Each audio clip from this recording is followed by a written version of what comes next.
Boss, bigyan mo ako ng 100 order ng fried rice noodles. 10 na minuto. Sige. Walang problema. 10 minuto lang. Takbo na kayo. Nandito na ang Wang Dazuang para mangolekta ng pera.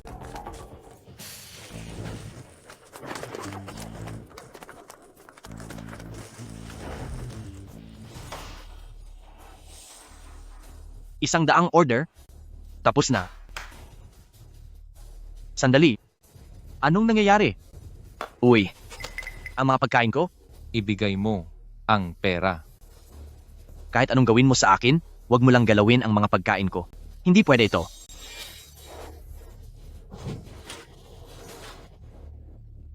Nasaan sila? Habulin nyo sila.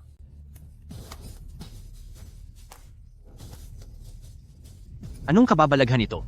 Bakit umiilaw ang dashboard, Anong nangyari? Nasaan siya?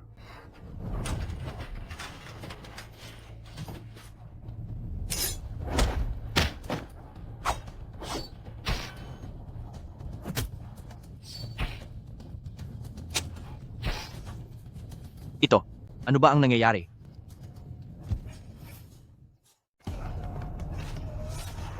Wow. Ang gutom ko. Gutom. Gutom kayo? Hindi ba kayo bahagi ng production team?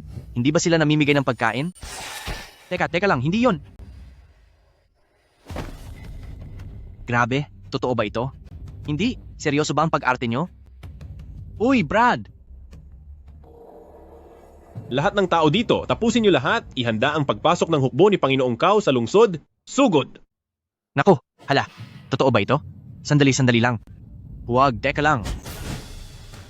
Sino mang magtangkang pumasok sa lungsod ng Suzhou, mawawala. Tapusin sila!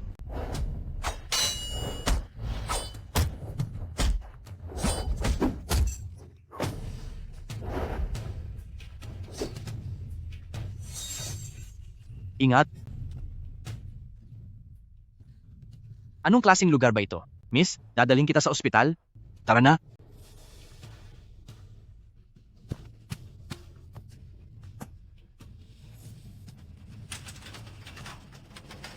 Ano ba ito? Eto na naman. Nabalik na naman ako. Nag-time travel ba ako? Sugod. Ano to? Nasaan sila? Nakakita yata ako ng multo.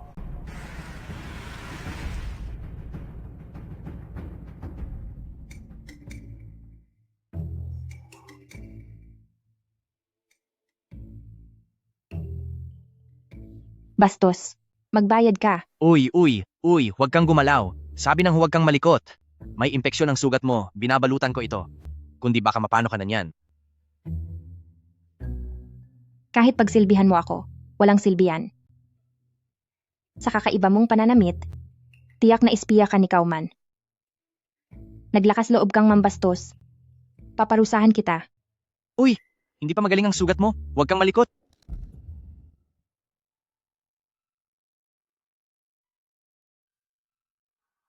Miss. Sinasabi ko na nga ba sa iyo na huwag kang gagalaw?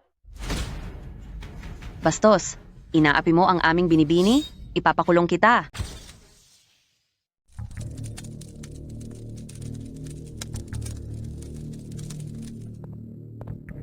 Sir, kung hindi dahil sa biglang pagpasok ng taong ito na nagdala kay Binibini, ay siguradong sa mga sandaling ito nakapasok na sa lungsod ang malaking hukbo ng Panginoong Kao. May nangahas na sumira sa plano ko? Tamang-tama, ang matandang tusong si Zhuge ay nag-iimbestiga sa mga espiya sa loob ng hukbo. Magagamit ko ang taong ito para sa kanya, siya ang pagbintangan. Umalis ka na. Opo.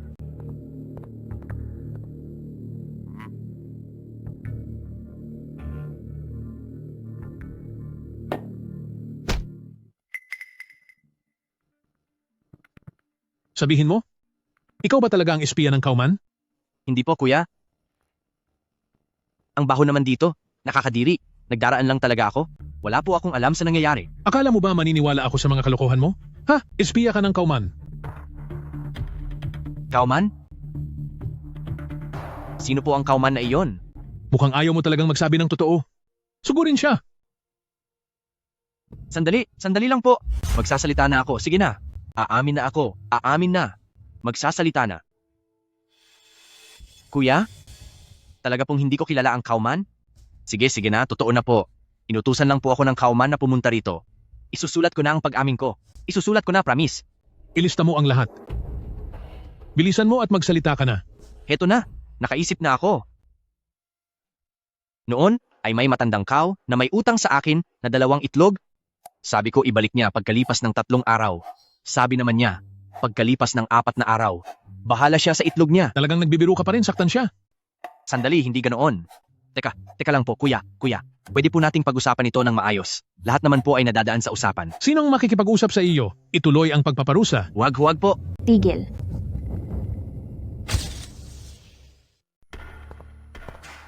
Binibini, bakit ka pumunta sa ganitong lugar?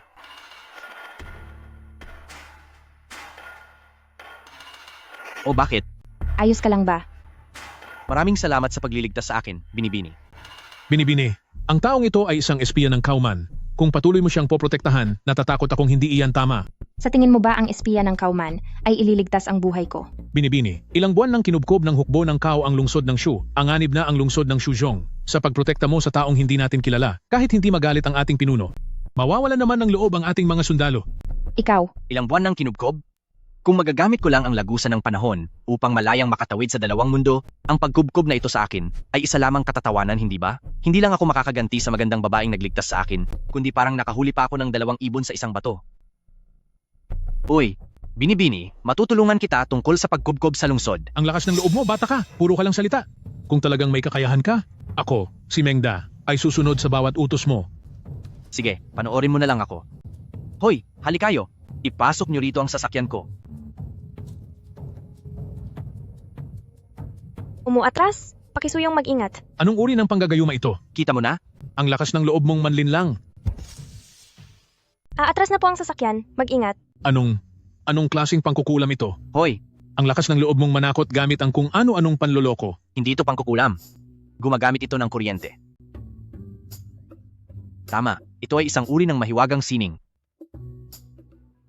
Manloloko. Akala mo ba sa pamamagitan ng basurang ito, maililigtas mo ang lungsod ng Shuzhou sa pagkakaipit? Pwes, panoorin mo lang. Halika. Lapit na. Nagpapaimportante ka lang. Naniniwala ako sa kanya.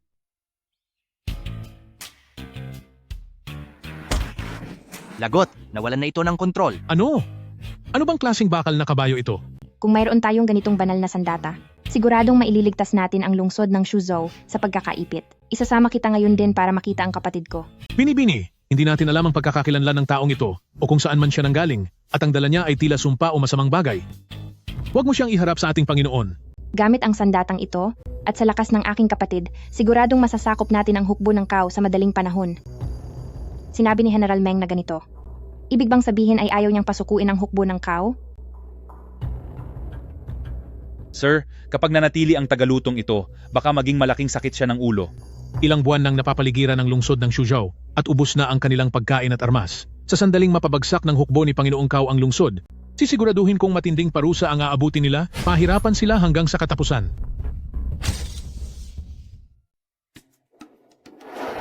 Mayroong ganitong kahangahangang bagay. Talagang namulat ang aking mga mata. Napakalawak ng mundong ito at talagang nandoon ang lahat. Kahit malakas ang kapangyarihan ng Kauman, maaaring wala pa rin siyang ganitong mahiwagang kagamitan. Bunga ito ng modernong agham. Kung mayroon man ang kauman yan, ay tatanggalin ko ang ulo ko at hahayaan ko kayong sipain ito na parang bola. Bunga? Ano iyon? Wala iyon. Nasabi ko lang iyon. Bata, tingnan natin kung hanggang kailan ka magyayabang.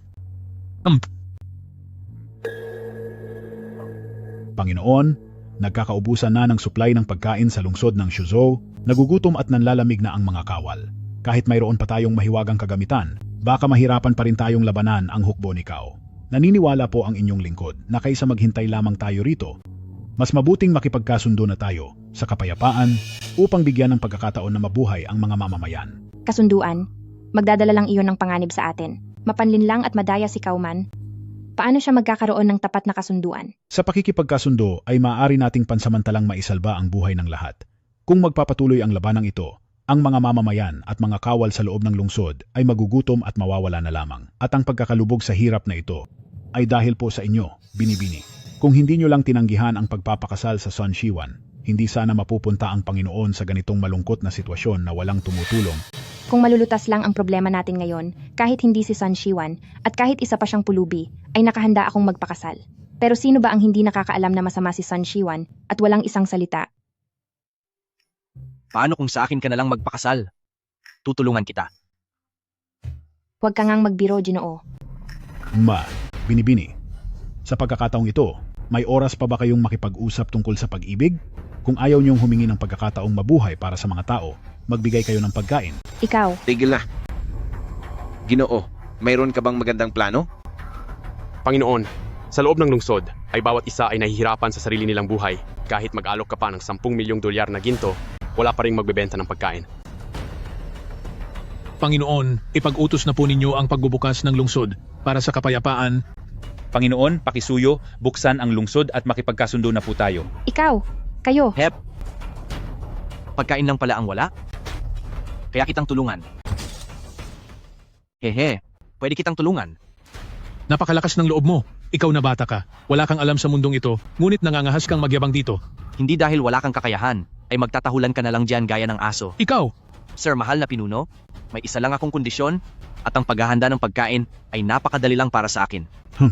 Napakayabang mo. Binibini, ang taong ito ay ilang beses nang nagmayabang. Ang sinasabing magaling na tao na ito, baka inutusan mo lang siya at gumagawa lang kayo ng palabas dito? Ikaw, Huwag kang magsalita ng ganyan. Pinuno, isa lang ang hiling ko, hayaang siya pati na siya, ay lumuhod at humingi ng tawad sa akin at kay Binibini. Ano? Luluhod? Sino ka ba sa tingin mo? General Me, mag-ingat ka po sa pananalita mo. Gusto mo ba talagang kumilos laban sa akin? Parang masyado nang hindi mo binibigyang galang ang kapatid mo. Patawad po, mahal na hari. Wala po akong intensyong ganoon. Ngunit ang taong ito ay hindi natin alam kung saan nanggaling. Sinasadya niyang maghasik ng gulo, baka may iba siyang masamang pakay. Mahal na hari, huwag po kayong magpalinlang sa masamang taong ito. Naroon ang 100,000 sundalo ni Hukbo ng Kao sa labas. Paano natin siya papayagang magpasok ng pagkain sa lungsod? Sino po ang nagsabing magdadala ako mula sa labas? Mahal na pinuno, lahat ng supply sa lungsod ngayon ay nakatala na sa ating listahan. Wala na pong natitirang pagkain. Mabulaklak ang pananalita ng taong ito. Puno ng kasinungalingan, siguradong may itinatago siyang masamang hangarin. Hinihiling ko po, parusahan ang taong ito. Kiusap, Panginoon, tapusin ang taong ito. nakasasalalay dito ang buhay ng daan-daang libong mga tao sa lungsod. Masisiguro mo bang mapapakain mo silang lahat? City Lord, sa gitna ng matinding paghihirap, sa totoo lang, may nagtatagong pagkakataon, kailangan lang ng mga matang nakakakita at pusong may lakas na sumubok. Kay lakas ng loob mong magsalita. Napakalinaw ng sinabi ni General Mi kanina. Kapos na tayo sa pagkain sa loob ng lungsod. Ano naman ang pakitang gilas mo ngayon? Noong pinapahirapan mo ako kanina, hindi ba't mukhang nag-enjoy ka naman? Mga sangkap sa pagkain baka mo?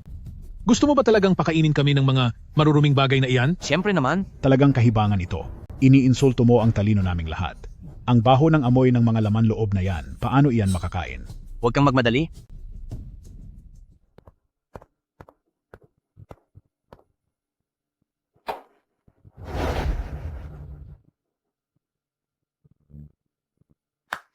Tapos na.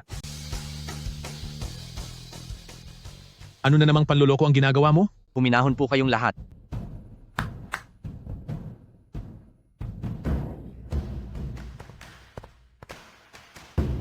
Ito ay... Ang bagay na ito ay ang magiging lihim na sandata para gawing ginto ang basura, ang sauce ng hotpot. Ang bagay na ito ay kayang gawing masarap na pagkain ng mga laman loob na dati ay kinamumuhian ng lahat. Kalokohan. Sino ba ang hindi nakakaalam na ang baho ng amoy ng mga laman loob na ito? Paano iyan magiging pagkain? Tinitiyak kong pinaglalaruan mo lang kami. Huwag kang masyadong excited. Sino ba sa inyo ang gustong tumikim ng sarap nitong Chongqing Spicy Hot Pot? Dahil mukhang walang nangangahas na sumubok, mauna na po si Zuge.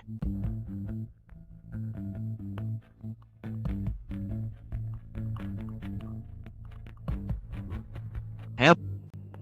Sandali lang, huwag mong kalimutan na itong sesame oil sauce, ang tunay na kaluluwa ng hotpot na ito.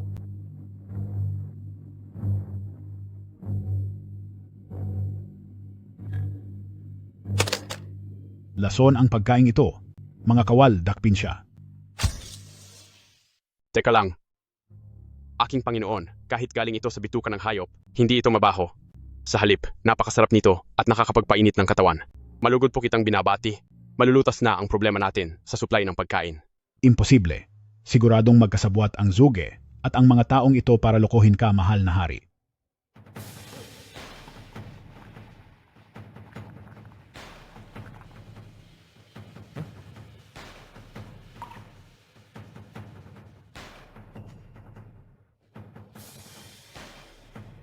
Totoo ang sinasabi ni na Kuya at Ginoo Liu Xiang.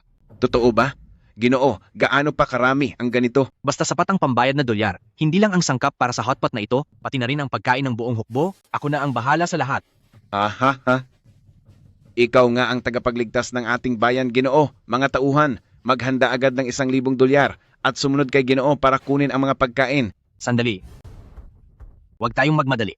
Dahil ngayong nagawa ko ng gawa ng paraan ng problema at wala namang kumukontra sa inyo, hindi ba dapat matupad na ang usapan na luluhod at hihingi ng tawad?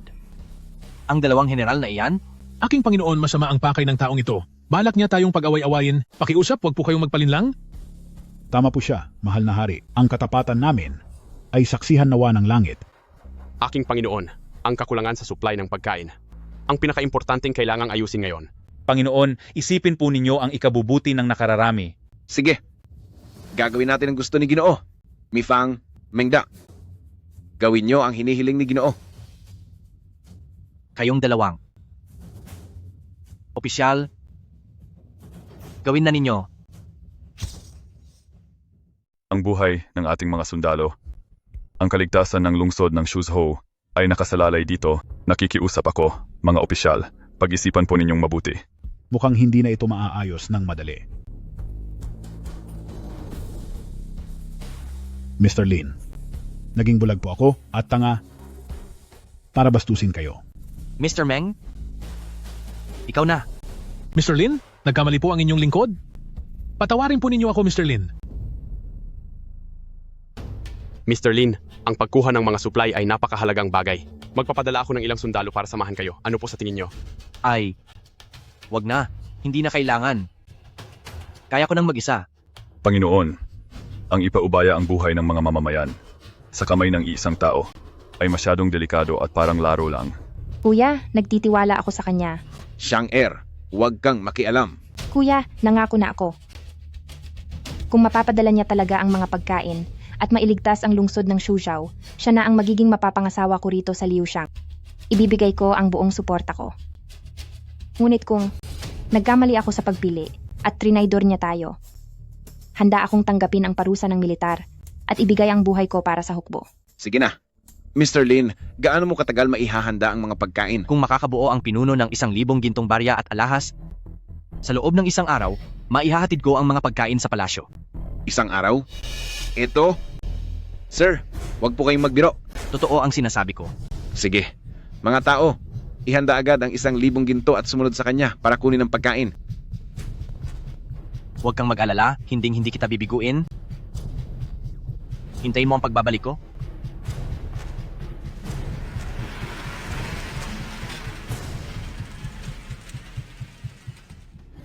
Susubukan ko ulit sa butas na ito.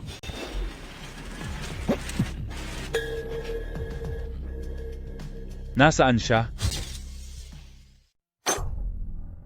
Hindi naman immortal ang kusinerong iyon.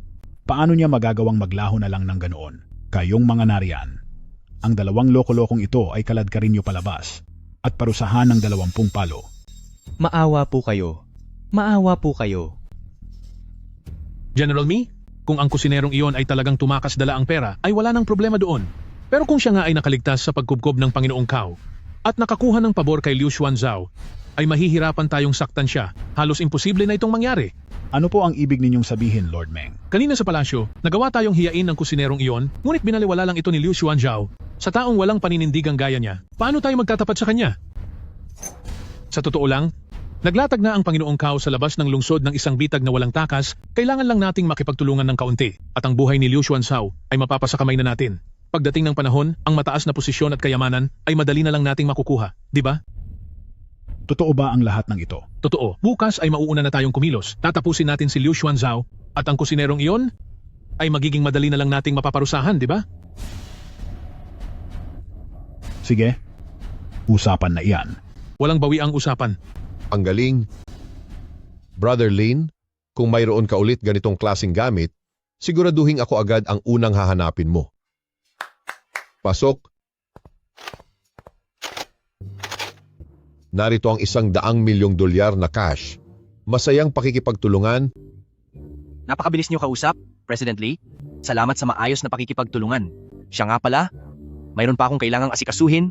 Mauna na ako. Maraming salamat sa inyo.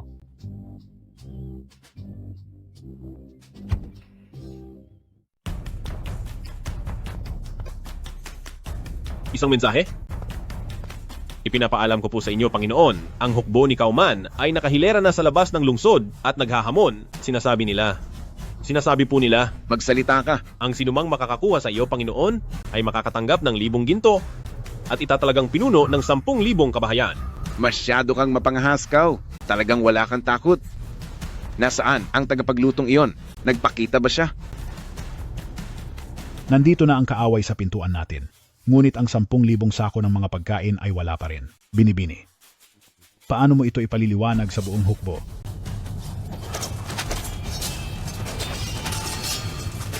Ano? Panginoon, Hemp, ngayong araw ang katapusan nyo. Linche, sa wakas ay bumalik ka na. Dahil sa iyo, nawalan na ng mga customer ang pwesto natin. Totoo iyan. Araw-araw nang gugulo ang mga tauhan ni Wang Dazhuang. Nag-aalala ako kung paano makakakuha ng maraming pagkain sa maikling panahon, hindi ba't heto na ang nakahandang kainan? Halika, buksan niyo ito. Alam niyo ba, nakuha ko ang kontrata para sa pagkain ng isang malaking produksyon. Sino sa inyo ang gustong sumama sa akin sa set para magluto? Ang bayad dito ay sapat na sapat. Napakalaki talagang kumita sa mga produksyong ito. Mga kasama, tayo na. Tara na. Ha ha ha ha ha. Tara.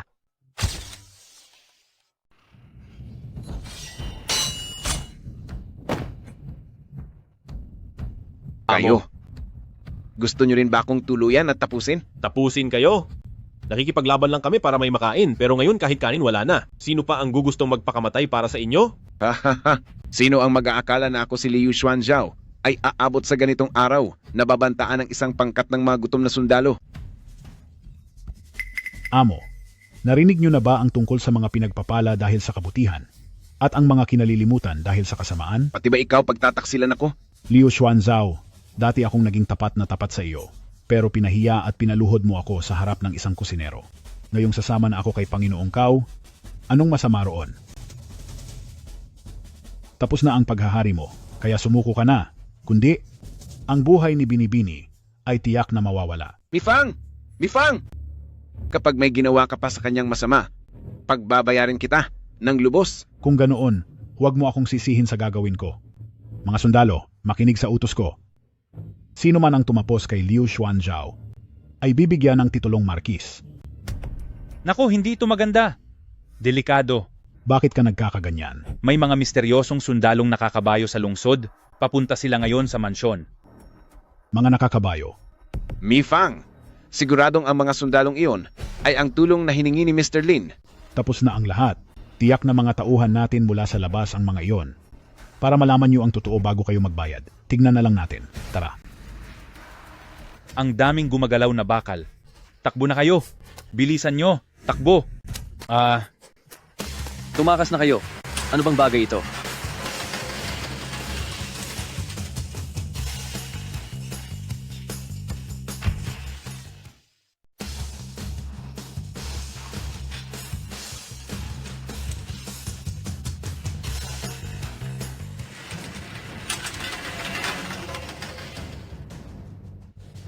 Hindi.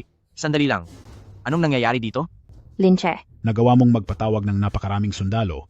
Linche, sino ka ba talaga? Hindi importante kung sino ako. Ang importante ay naipadala ko na ang mga pagkain base sa ating usapan. Huwag mo akong lokohin. Bukod sa mga kakaibang sundalong ito, nasaan ang mga pagkain? Hindi ka naniniwala? Mga kasama, nandito na tayo. Simulan na ang trabaho.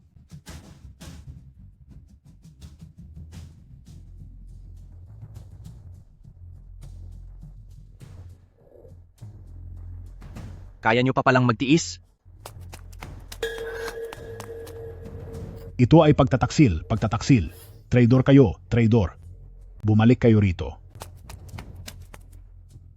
Liu Xuanzao, akala mo ba nanalo ka na? Nandito na ang mga tauhan namin. Hindi ka makakatakas. Mengda, lalaban ka rin ba sa akin? Mifang, naglakas loob kang magtaksil sa bansa? Ngayon na ang huling araw mo. Mengda, ikaw. Bakit? Amo ko, patawad po at nahuli ako sa pagliligtas sa inyo. Patawarin niyo po ako. Hulihin ang lahat ng mga traidor na iyan. Ipakulong sila sa Bartolina. Masusunod, hulihin sila.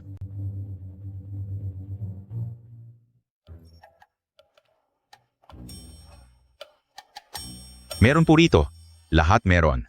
May karne at 2 gulay po. Ayos ah. Nakuha mo talaga ang ganito kalaking produksyon? Siyempre naman, sasabihin ko sa iyo. Nagbuhos ako ng matinding pagsisikap para lang mahanap ito. Hoy, ayusin niyo ang trabaho niyo. Huwag niyo akong ipapahiya. Pero, sa laki ng grupong ito, ni isang kamera ay wala akong makita. Wala kang alam? Tinatawag itong reality show. Nakatago ang lahat ng mga kamera. Yung isa doon, pati yung mga nasa malayo. Huwag na kayong tumingin. Baka mabuko tayo. Ay, ang gandang babae nito. Alam ko na. Ito ba yung sinasabi sa TV na sikretong ugnayan? Eto na. Tikman mo. Ako mismo ang nagluto niyan. Ano sa tingin mo? Halika, dadalhin kita sa ibang lugar. Tara. Hindi maaari. Hindi ito maaari. Higit 1 buwan ko nang kinukubkob si lungsod ng Shuzhou. Paanong may pagkain pa sila? Base po sa ulat ng ating espiya, may isang kusinerong nagngangalang Linche sa loob lang ng isang gabi ay nagdala ng napakaraming supply ng pagkain at kasama ang iba pang mga kusinero ay lumitaw sa lungsod. Isang hamak na kusinero lang. Paanong nangyari iyon? Aking Panginoon, hindi pangkaraniwan ang Linche na iyon. Dapat nating agad na alamin ang kanyang pagkatao, kundi ay baka maging banta siya sa ating hukbo. Magpadala ng mensahe kay Mengda.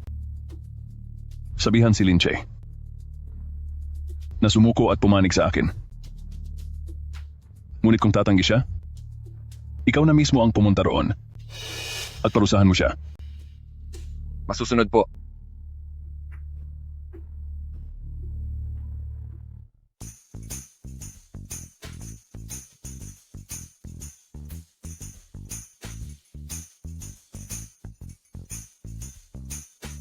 Linche, malaki ang naitulong mo sa pagkakataong ito. Iaalay ko ang tagay na ito para sa iyo. Para sa iyo. Sige po.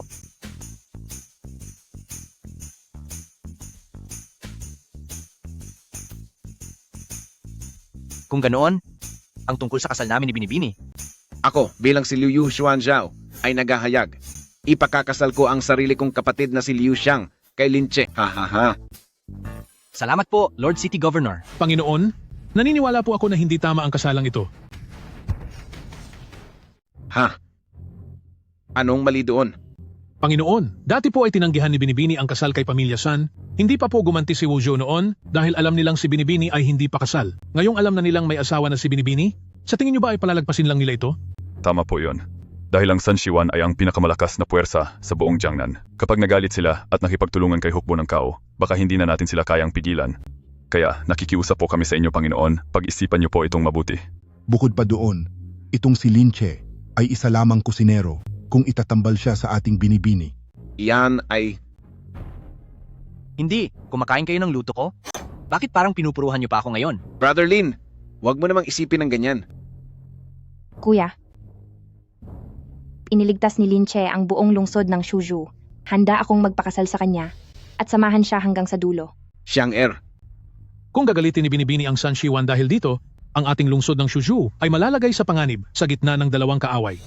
Maliban na lang kung may paraan si Mr. Lin na talunin si Hukbo ng Kao, kundi ay hindi talaga tama ang kasalang ito. Nakikiusap po kami, Panginoon. Pag-isipan niyo po ito. Mr. Lin, nakikita mo naman ang sitwasyon ko ngayon. Wala rin akong magagawa rito tungkol sa kasal niyo ni Xiang-Er. Paano kung talagang may paraan ako para talunin si Hukbo ng Kao?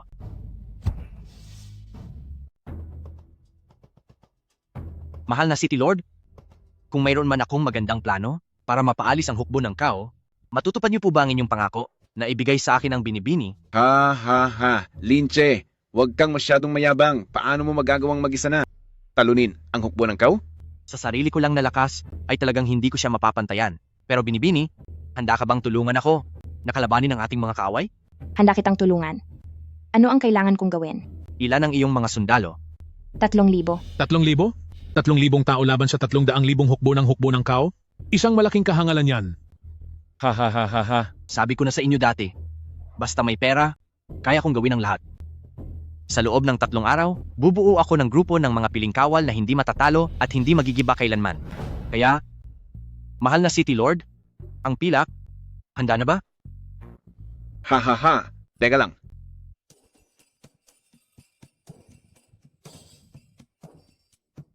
Hi, Brother Lin. Hi. Kamakailan lang ay bumili tayo ng mga supply, kaya naman ang ating kaban ay malapit nang maubos. Nahirapan pa akong kumbinsihin ang asawa ko. At heto, ang kaunting ginto at hiyas na ito, tingnan mo kung pwede na itong pagtiyagaan. Mahal na City Lord, masyadong mababa ang tingin nyo sa sarili nyo.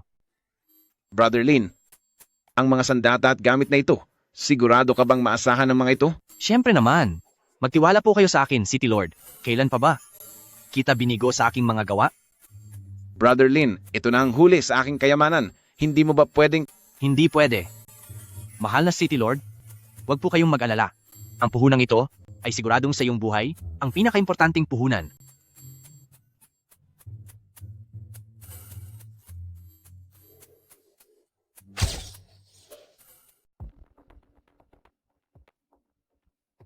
Ay, ang kuwintas ko. Linche, Xiao Shan, anong ginagawa mo rito? Huwag mong sabihing sinusundan mo ako. Sasabihin ko sa'yo, huwag ka nang mangarap. Tapos na tayo.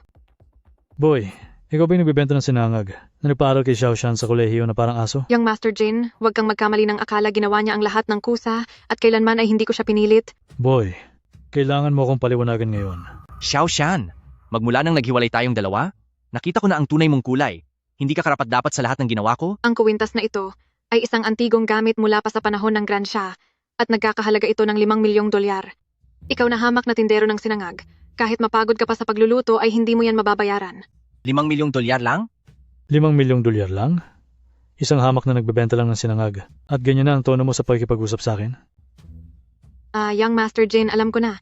Siguradong nandito siya para magnakaw ng antigong gamit. Tama. Ang Bangshan Hall ay pag-aari ng pinakamayaman sa Grand Shah. Ito ang tindahan ng Lei Wanjun. May lakas ka ng loob na magnakaw rito? Gusto mo ba talagang mapahamak? Hindi. Bakit naman ako kailangang magnakaw? Kung ganoon, bakit hindi mo ipakita ang hawak mo? Buksan mo ito at nang makita ko. Sa anong dahilan? Dahil may tinatago ka, kaya hindi mo mabuksan. Guardia. Ginoo, pakibukas ang bag mo at titingnan lang namin. Kung may ninakaw man talaga ako, hindi ba mas madaling tingnan na lang ang CCTV? Bakit kailangan magpakahirap? Paano kung tumakas ka? Buksan mo na lang ang bag mo para makita. Sinasabi ko sa inyo, wala akong ninakaw. At kahit pa nagnakaw ako, hindi niyo ako mapipigilan. Kahit dumating pa si President Lei, kailangan niya pa akong ihatid palabas ng may buong paggalang. Napakalaking tao ni President Lei. Sino ka para kilalanin siya? At ihatid ka pa palabas? Ang kakapal ng mukha niyo. President Lei, narito na po pala kayo. Sino ka naman? Ako po si Xiao Jin. Ang tatay ko po ang chairman ng Jin Group, na si Jin Wanfu. Ang batang si Pamilyang Jin. May mahalaga akong bisita ngayon, kaya wala akong oras para sa'yo. Siyempre po, pasensya na. President Lei, gusto ko lang isumbong ang lalaking ito. Naglakas loob siyang magnakaw sa loob ng tindahan niyo. At ang yabang-yabang pa niyang sinasabi na wala raw kayong magagawa sa kanya. Sa tingin ko, isa itong malaking insulto sa inyo. Manahimik ka. Lei, President Lei. Isang mahalagang panauhin si Brother Lin ng aking Bangshan Hall. Paano niya magagawang magnakaw sa aking Bangshan Hall? Ikaw pa ang may ganang magsalita kapag hindi ka patumigil sa iyong mga kasinungalingan. Ipapasara ko ang iyong Jin Group. Hindi po, President Lei. Kailangan maniwala po kayo sa akin. Mayroong mga gamit sa loob ng bag niya. Jin Yu Kai, hindi ba't ito ang sinasabi mo? Oo, yan nga. President Lei, tingnan niyo po. Idilat mo ng maigi ang iyong mga mata at tingnan ito. Sa mga antigong ito ay walang tatak ng aking Bangshan Hall. Wala po. Paano nangyari yon? Dahil nakita mo na, umalis ka na dito.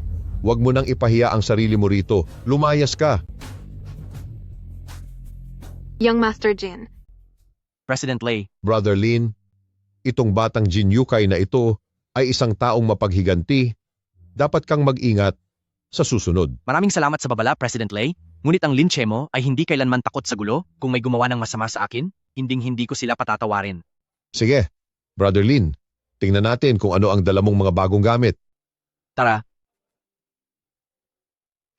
Brother Lin, talagang napakahusay ng iyong mata sa mga gamit gaya ng dati. Lahat ng mga ito ay talagang may mataas na kalidad.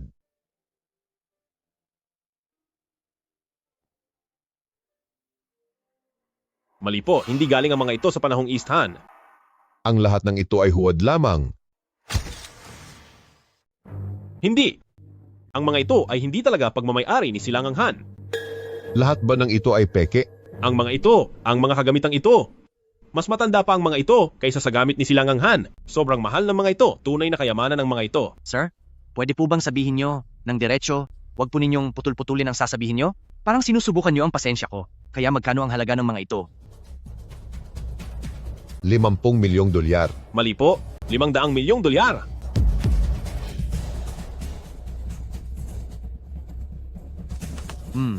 Ang mga gamit na ito, President Lei, pwede ba natin itong makuha? Nako, huwag niyo po akong ipahamak. Hindi ko iyan kayang makuha. Bibigyan kita ng 200 milyong dolyar pa. Nako, talagang hindi iyan pwedeng makuha. Ang ibang mga napupunta sa ibang mundo, madali lang silang makakuha ng kahit na ano, bakit sa akin hindi gumagana? Ano kaya ang bagay na makakatalo kay Kauman at madali ring makuha? Alam ko na.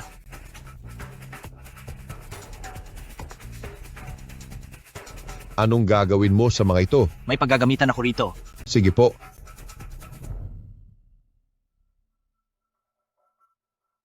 City Lord Liu, kumusta ka na? Hump, huwag kang magkunwari rito. Ipinadala ka rito ni Kauman. Ano na naman ang pakay mo? Narito si Si, dahil sa utos ng aking amo. Balita namin na sa mansyon ng general ay mayroong isang tagapagluto na nagngangalang Linche na tila interesante siya. Gusto siyang makita ng aking Panginoon. Kapag ibinigay niyo ang Linche na iyon, aalis agad ang aming hukbo. Traidor at madaya si Kau. Paano ko paniniwalaan ang iyong mga salita? Bahala ka na kung maniniwala ka o hindi. Pero may sasabihin din ng, sina ito, isang paalala sa general. Kapag hindi mo iniharap si Linche bukas, itotodo namin ang aming pag-atake upang makuha ang lungsod ng Suzhou.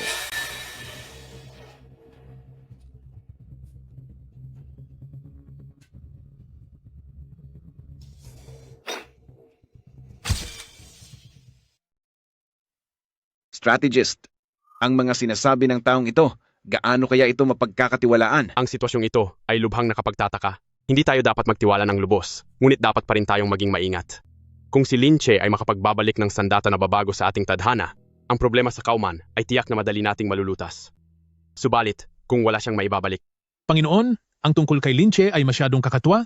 Mahirap po itong paniwalaan. Ngayong balak ng umatras ng hukbo ng Kao, isa itong napakagandang pagkakataon mula sa langit, paano natin ito palalampasin? Ngunit ang hakbang na ito ay labag sa katuwiran. Natatakot ako na baka mawala ang tiwala ng mga tao. Panginoon, mas mabuti pang hintayin natin ang pagbabalik ni Linche. Ikulong muna natin siya pansamantala. Pagkatapos ay obserbahan ang kaniyang kilos bago magpasya.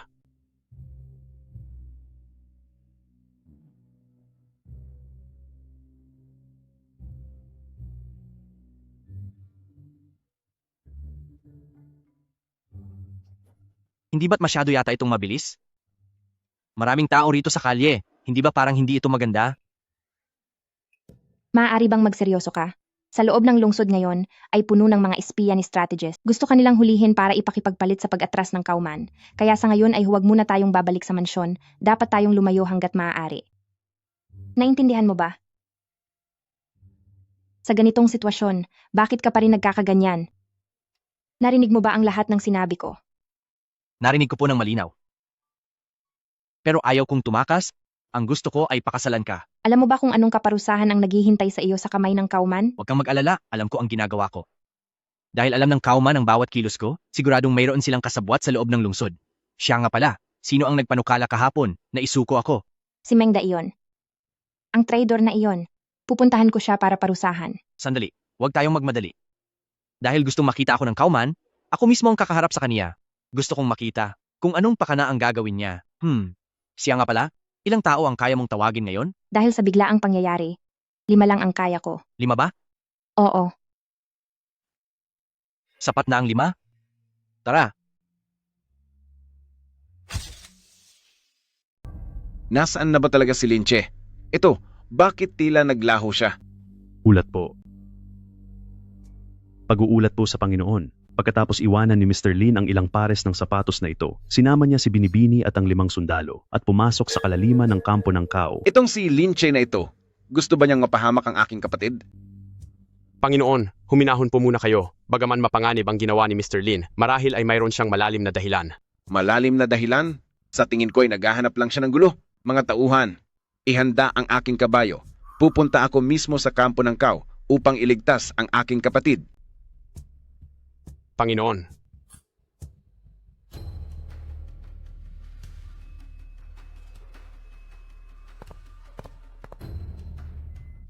Ang pagkain ito ay mas matabang pa sa tubig. Nandito tayo sa harapan para makipaglaban, hindi para magdusa rito. Dahil sa sunod-sunod na taon ng tagtuyot, matagal nang kakaunti ang pagkain natin.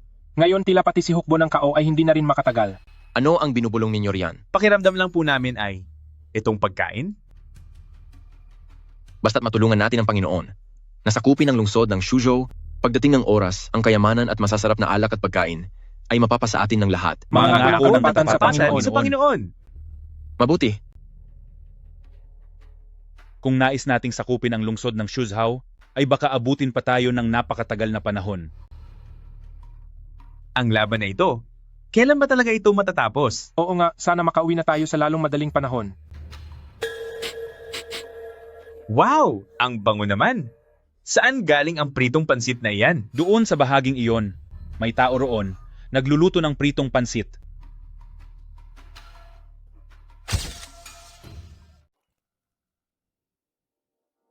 Halika po, aking Panginoon. Ito ay para sa inyo.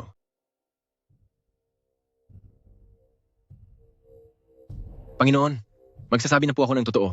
Ubus na ang rasyon ng ating hukbo at bagsak na ang morale ng mga kawal.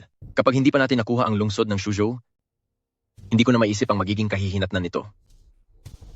Kung hindi dahil sa batang si Linche na iyon, na paulit-ulit na humaharang sa atin, matagal nang nasa mga kamay ko ang lungsod ng Shuzhou. Aking Panginoon, huminahon po kayo. Nakakuha na po ako mula kay Mengda ng isang lihim na sandata na ang lakas ay sapat na upang wasakin ang lahat ng depensa ng lungsod ng Shuzhou. Kapag tamang-tama na ang pagkakataon, ay isang birada lang sa atin iyan. Mabuti, ha. Heto na po. Mahal na Panginoon. Sige lang.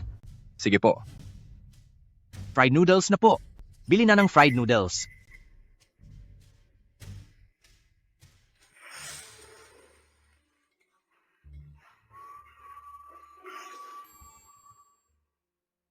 Panginoon, hindi ba si Linche ang batang iyon?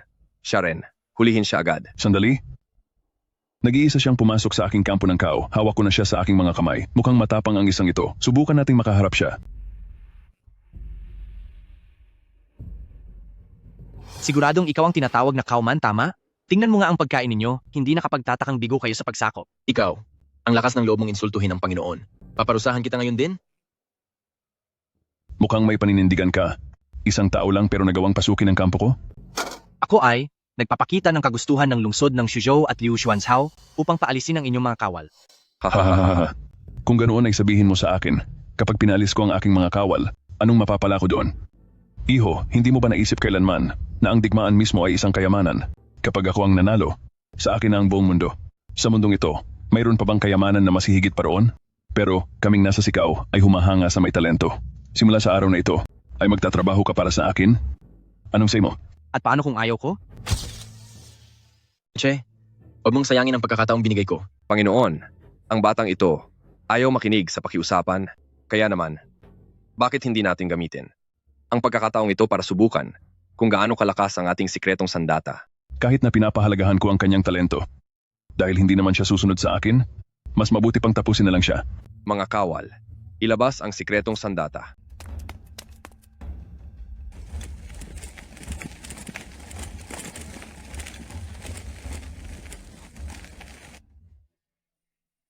Hahaha, teka. Sasabihin ko lang, may galing din pala ang espiya nyo. Pero seryoso, nakuha niyong nakawin ang kotse ko sa sandaling iyon. Linche, magsaya ka na habang kaya mo pa. Ang ipinagmamalaki mong sikretong sandata ay nasa kamay na namin ngayon. Tatanungin kita ulit, handa ka na bang sumunod sa aming Panginoon? Kaysa naman, magtiis ako sa hirap kasama nyo, bakit hindi na lang kayo ang sumunod sa akin? Uy, kahit wala pang mga benepisyo, libre naman ang pagkain at matutuluyan, di ba? Matigas talaga ang ulo mo. Kapag pinaandar ko na itong mahiwagang sandata, ipapakita ko sa iyo kung ano ang tunay na lakas ng makabagong teknolohiya. Ha ha ha. Sige lang, gawin nyo.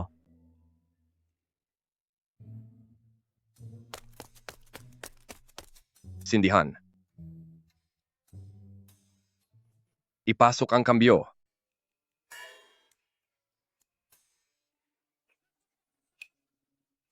Dagdagan ng gasolina. Makapangyarihang sandata, gumana ka na ngayon.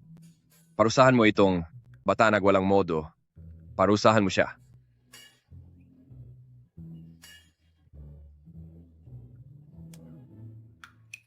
Ano ang nangyayari? Bakit hindi gumagalaw ang sandatang ito? Sige na. Akala ko pa naman, may magagawa kayong matitinding pakulo. Pero wala naman pala itong silbi. Sa tingin mo ba, ay kaya mong paandarin ang bakal na ito? Siyempre, itong sasakyang bakal na ito ay talagang sa akin. Panoorin nyo ng mabuti. Manood lang kayo. Ano? Ano ngayon? Ang ipinagmamalaki ninyong mahiwagang kayamanan, sa akin lang nakikinig. Ngayon, handa na ba kayong makipagkasundo?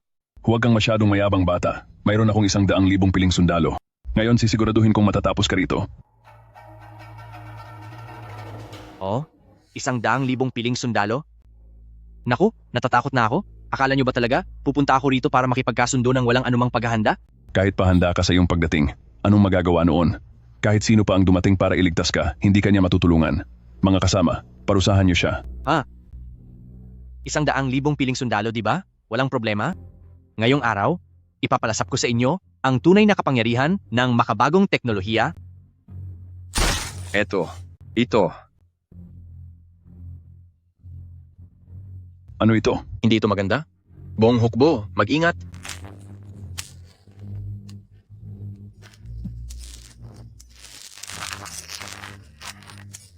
Uy, kumusta, Panginoong Lungsod Kao?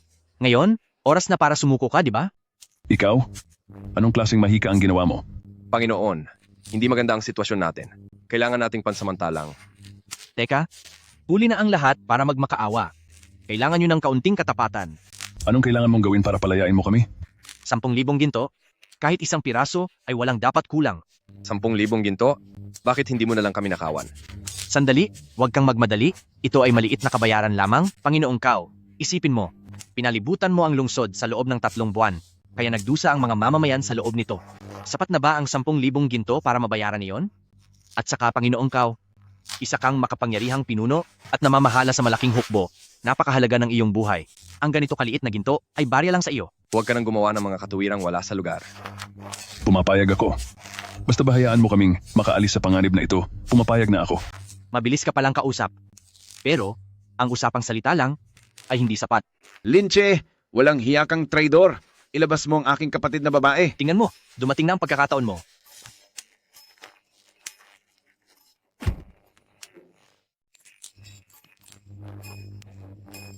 Aray, handa na po akong umatras para sa kapayapaan. Nakikiusap ako. Itigil niyo na ang inyong kapangyarihan. Anong klaseng gimmick na naman ba ito? Naku, hindi ko po gagawin iyan. Maawa po kayo sa akin. Ibigay mo na sa akin ang aking kapatid.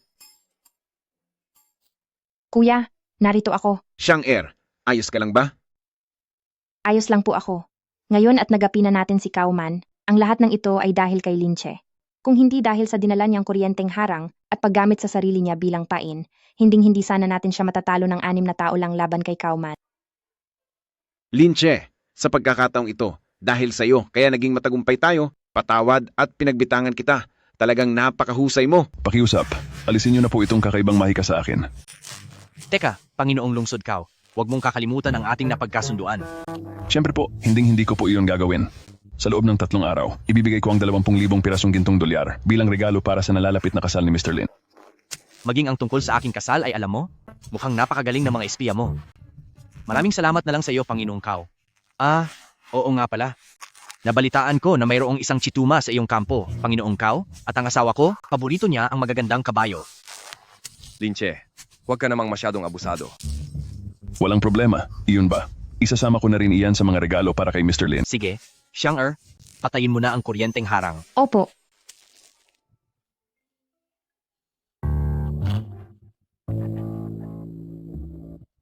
Panginoon, Ha. Napakagaltag ko nang hindi nakikitang kaawa-awa ang kalagayan ni Kao the Traitor Linche. Talagang napakalaki ng tulong mo sa amin. Ha. Dapat tayong magdiwang at uminom pagbalik natin. Teka lang po muna. Mayroon pa po kayong isang nakalimutang bagay. Oh, ano naman iyon? Mengda.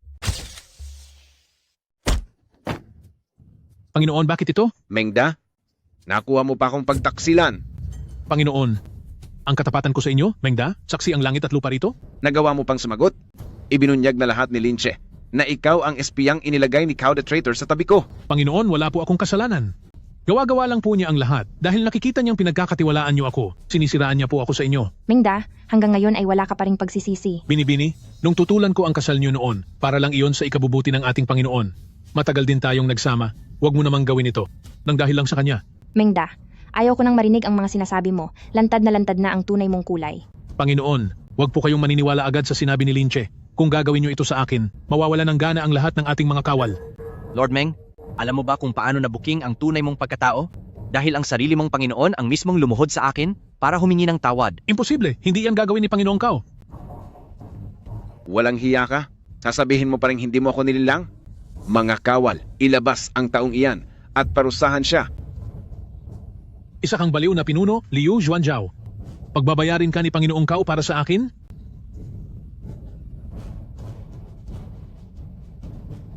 Huminahon po kayo. Mahal na pinuno. Linche, maraming salamat sa tulong mo.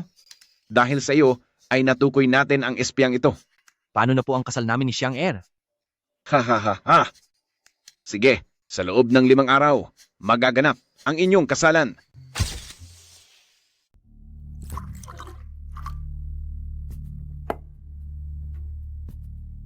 Panginoon, parinusahan na po si Mengda ni Liu Xuanzhao. Pagkatapos nito, mahirap na pong malaman ang mga balita kay Liu Xuanzhao.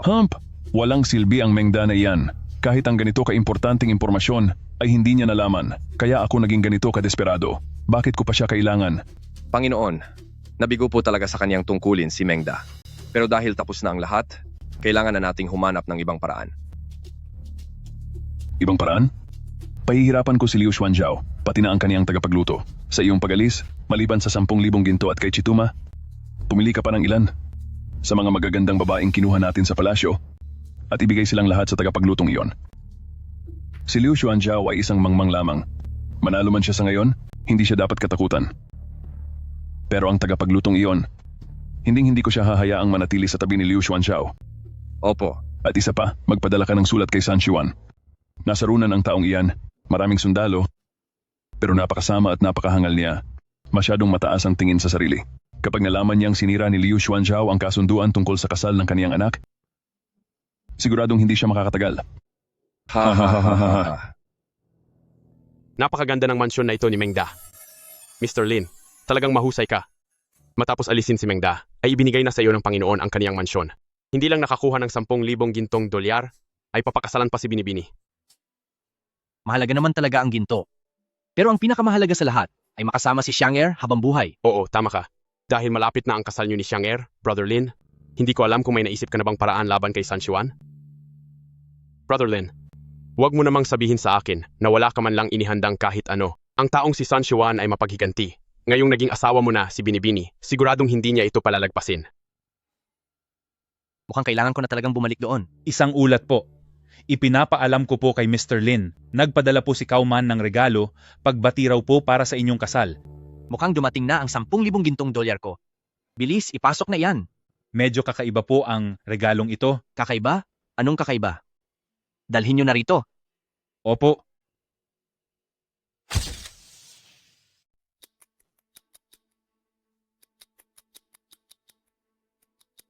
Mr. Lin, bukod sa 10,000 gintong barya at ang kabayong Chitu sa labas, itong 5 naggagandahang binibini ay personal na pinili ng aking amo para ihandog sa inyo, Mr. Lin. Sandali. Wag mo na. Wag yan. Saksi ang langit at lupa sa tapat kong pagmamahal kay Binibini. Kaya ibalik nyo na sila agad. Pero, Mr. Lin, Brother Lin, mukhang regalo lang ito sa tingin, pero ang totoo ay may nakatagong panganib. Mapanlin lang talaga ang matandang lobo na si Kauman. Alam na alam niya kung kailan magpapadala ng regalo.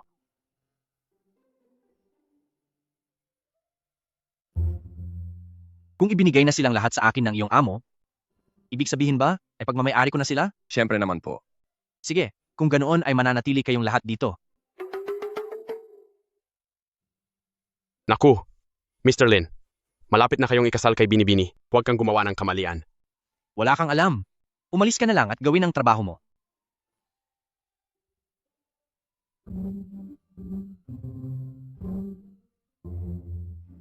Binibini, kakarating lang ni Kauman para magbayad.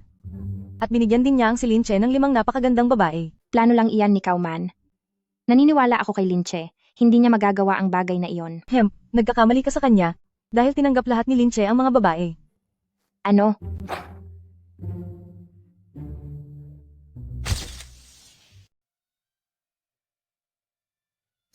Mr. Lin, huwag ka namang maging masyadong bastos.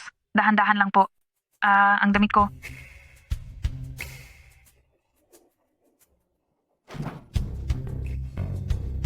Asawa ko, narito ka na. Anong ginagawa niyo? Halika rito nang mabilis. May sasabihin ako sa iyo. Ito kasing si Kauman, hindi sapat ang perang pantubos na pinadala niya. Nagpadala pa siya ng napakaraming mamahaling kayamanan. Kitang-kita sa estilo nito na galing ito sa marangal na pamilya. Lahat ng ito ay ibinigay lang ng libre. Ang mga alahas na ito, ang mga ukit nito, ang ganitong mga disenyo sa panahong ito, kumpara sa kahon ni Liu Xuanxiao, mas mahalaga pa ito kaysa sa mga walang kwentang basura na iyon. Kaya pala, pinapasok mo sila sa loob. Para lang sa mga bagay na ito. Ha? Bakit? Ano pa ba dapat? Huwag mong sabihing, nagsiselos ka? Hindi ah. Nasabi ko na ba sa iyo, na matagal na kitang nagugustuhan? Huwag mong gawin iyan, may ibang tao rito. Sandali na lang at papaalisin ko na rin sila. May nais po sanang sabihin si Shonji. Hiling ko lang po na kupkupin ninyo ako, Mr. Lin. Mr. Lin, bago ako ipadala rito, aksidente kong narinig na nag-utos si Panginoong Kao na magpadala ng sikretong sulat kay Pamilya Sun. Bahagya ko rin pong narinig na kailangang magsanib puwersa ang 2 pamilya. Magsanib puwersa ang 2 pamilya? Sigurado ka ba? Kung sasabihin ko ang totoo, tiyak na mapapahamak ako ngayon.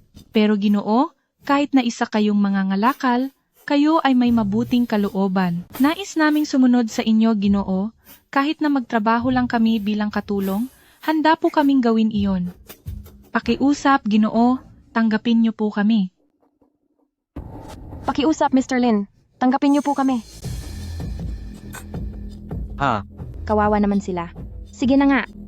Hayaan nyo na silang manatili sa mansyon ng Lin bilang mga katulong. Dahil ang madam na ang nagsabi, sige, manatili na kayong lahat dito. Salamat po, Mr. Lin. Salamat po, madam.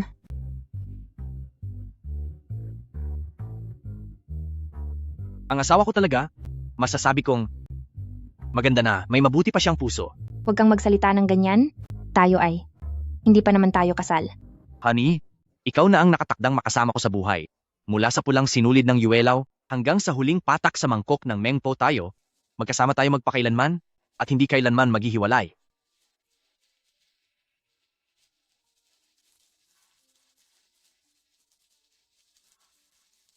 At ngayon, hindi na ako makapaghintay na makasama ka habang buhay. Tungkol naman sa bagay sa pamilya Sun, hindi mo kailangang mag-alala. May paraan ako para doon. Pagdating naman sa galing at diskarte, hindi ako nauubusan yan. Ako si Linche. Nagitiwala ako sa iyo. Kahit nasaan ka man, ako ang mananatili mong asawa. Chang'er, ngayong araw ang iyong kasal. Ngayon, ang lahat ng magigiting na bayani sa lungsod ng Shu ay nandito para saksihan ang iyong pagpapakasal. Bilang iyong kuya, itatagay ko muna ang basong ito. Oh, City Lord Liu? Napakasayang araw na ito. Bakit hindi mo ako sinabihan agad? Panginoong Son, nandito ka ngayon. Ano ang kailangan mo? Ano ang kailangan ko? Sinira mo ang kasunduan sa kasal sa aming pamilya San at humanap ka pa ng isang taong walang silbi para lang insultuhin ang pamilya San? Hindi ka ba natatakot na ang 1 milyong hukbo ng pamilya San ay burahin ang inyong Shuzu sa mapa? Kayong mga taga-Shuzu ay tunay na grupo ng mga mahihina, walang kahit isa ang may lakas ng loob na kalabanin ang pamilya Sun. Ha ha ha. Naku, Panginoong San, City Lord Liu, sa napakalaking kaganapan tulad ng pagpapakasal ng anak, paanong mawawala ang kauman? Panginoong San, nandito ka ba para agawin ang bawal na pag-ibig? Agawin? Panginoong lungsod kao, napakasama naman ng pakinggan yan. Dala ko ang 1 milyong dolyar na halaga ng mga regalo para sunduin ang ikakasal. Balita. Batang Panginoon, may masamang nangyari. May bigla na lang sumulpot na mga kabalyero at sumugod sa loob. Sinira nilang lahat ang ating mga regalo. Ano? Uy, sinong umutot dito? Sinasabi ko sa inyo, sa loob ng bulwagang ito, bakit ang baho ng amoy rito? Lapastangan. Sino ang mga hamak na taong ito para mangahas na gumawa ng gulo rito? Ako si Linche. At sa pagkakataong ito, ako rin sa puso ni Xiang-Er, ang kaisa-isang lalaki para sa kaniya. O ikaw lang pala yan. Isa ka lamang hamak na kusinero na walang kapangyarihan o impluensya. Paano mo nakuha ang lakas ng loob na agawin sa akin ang babaeng mahal ko? Liu Xuanzhao, hinahayaan mo lang ang mga hamak na taong ito na insultuhin kaming mga pamilyang San. Hindi ka ba natatakot na makalaban ang mga pamilyang San at mauwi ito sa matinding paghihiganti? Sus, yang dala mo, nakakahiya lang ipakita. Napakalakas ng loob mo. Ang mga dote kong ito, kahit dalhin pa sa kapital, ay tiyak na kabilang sa pinakamagarbo. Hindi ko nasasabihin ang iba pa. Dahil sa 10 telang seda pa lang na galing sa shoe, ay napakahirap na itong mahanap at katumbas na ng ginto. Ikaw na isang hamak na tindero, nagmamarunong ka pang magsalita ng ganyan? Bakit? Kaya mo bang maghanda ng mas mahal na dote? Bakit hindi?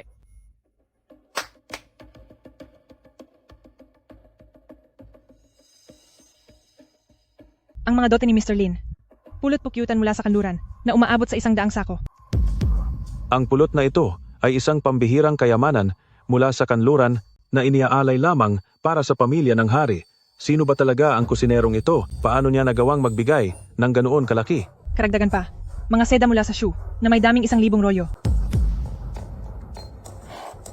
Seda ng shoe ito ay isang kayamanan na hindi mababayaran. Tanging mga matataas na opisyal at maharlika lamang ang nagkakaroon nito. Ngunit ngayon, mayroon siyang 1,000 piraso. Mayroon din itong pino na asin na may bigat na 10,000 kilo. Sa pagdaan ng mga henerasyon, karaniwang asin lamang ang ginagamit namin. Kailan ba tayo nakakita ng ganitong pino na asin? Napakahirap nitong mahanap sa buong mundo. Hindi ito kayang pantayan ng milyon-milyong dolyar. Brother-in-law, totoo ba na lahat ng gamit na ito ay mga regalo para sa pamamanhikan? Siyempre, ang aking Xiang-Er ay karapat-dapat sa lahat ng pinakamagagandang bagay sa mundo. Kalokohan. Ang hamak na taong ito, paanong makakapagbigay ng ganyan kamahal na regalo sa pamamanhikan? Isa itong malaking biro. Ganoon ba? Kung hindi kayo naniniwala, maaari po kayong magpadala ng tao, Panginoong Sun, para suriin ang mga gamit sa labas. Si Mr. Lin ay talagang maraming itinatagong galing. Sobra naman po ang papuri niyo, Panginoong Kao. Ang mga material na bagay na ito ay walang binatbat sa mga dakilang plano ni Panginoong Kao. Dahil nagawa itong ipahayag ni Mr. Lin dito, mga mangmang na tao lamang ang magdududa rito. Ngunit sa kakayahang taglay ni Mr. Lin, ay nagagawa niya pang magpanggap bilang isang simpleng kusinero. Talagang nauto niyo ako. Nako, hindi naman. Kailanman ay hindi ako nanloloko. Lahat ng sinasabi ko ay pawang katotohanan lamang. Kahit pa mayroon kang ganyang mga kayamanan, ano naman? Mayroon kaming 1 milyong hukbo mula kay Pamilya San, paano ka lalaban sa akin? Ulat. May 1 milyong sundalo sa labas ng lungsod. Emergency po. Matagal ko itong hinintay. Sa wakas ay narito na sila. Liu Xuanzhao, itatanong ko sa iyo sa huling pagkakataon, ipapakasal mo ba talaga ang kapatid mo sa akin o hindi? Hindi maaari. Dahil sa iyong mga ginawa, hindi ka na dapat mapatawad. O talaga? Iniisip mo pa rin ba na ikaw ang makapangyarihang City Lord ng lungsod ng Shuzhou? Sasabihin ko sa iyo, malapit nang bumagsak ang lungsod ng Shuzhou. Ang iyong kapatid na babae, ako na si San Shiwan ang kukuha sa kanya kung kailan ko gusto. Nananaginip ka ng gising. Ang mga anak ni Pamilyang Liu ay hindi kailanman magpapaiwan sa mga walang hiyang katulad ninyo. Kutiain? Ipakikita ko sa iyo ngayon kung ano ang tunay na kahulugan ng pangmamaliit, mga tauhan. Iniisip mo bang mapapasuko mo ako ng ganyan lang? Sasabihin ko sa iyo, hindi mangyayari iyon. Nagmamataas ka pa rin hanggang ngayon ha? Liu Xuanzhao, bibigyan kita ng pagpipilian. Kunin mo ang kutsilyong iyan at parusahan mo ang tagalutong ito para sa akin. Dahil kung hindi, kaming pamilya San na may 1 milyong hukbo ay agad nalulusob sa iyong lungsod ng Shuzhou. Ikaw. Liu Xuanzao, matalino kang tao. Naniniwala akong alam mo kung ano ang dapat gawin. Napakasama mong tao. Xiang Er, Ulat po. May masamang balita po. Napasok na ng hukbo ng San Shiwan ang ating depensa at kasalukuyan na silang papunta sa mansyon. Hahaha.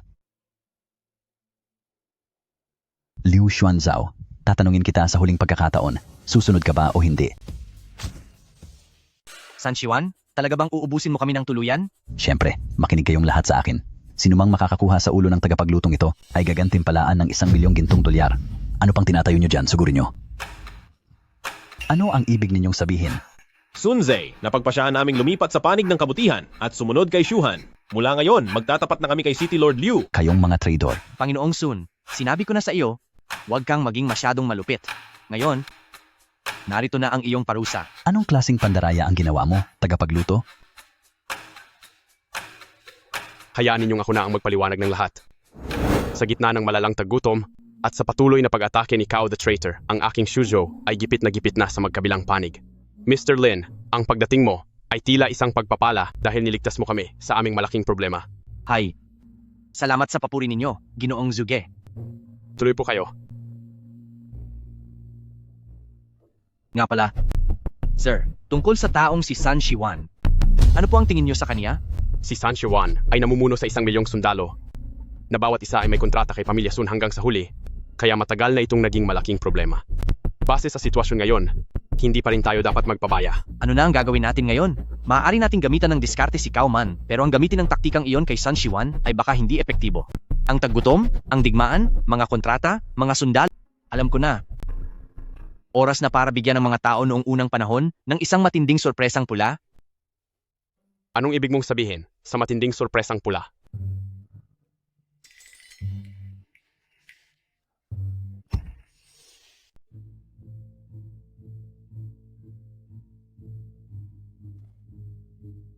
Ang tinapay na ito ay mas mahirap pang lunukin kaysa sa balat ng puno at hindi natin alam kung anong pagkabaliw na naman ang ginagawa ni San Shiwan para ipilit na simulan ang digmaang ito.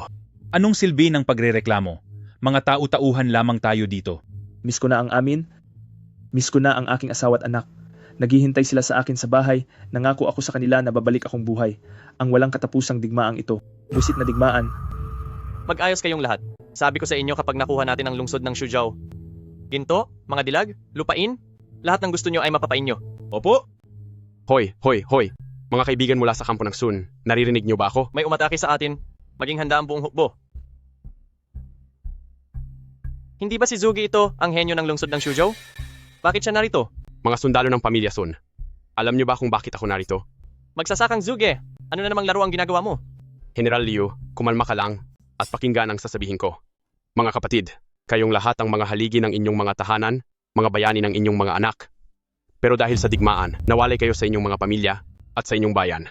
Talaga bang patuloy pa rin kayong magsasakripisyo para sa walang saysay na digmaang ito? Gaano na kayo katagal na hindi nakakasama ang inyong pamilya? Gaano na katagal mula noong huli kayong nakakain ng mainit na pagkain? Tingnan nyo ang mga ito.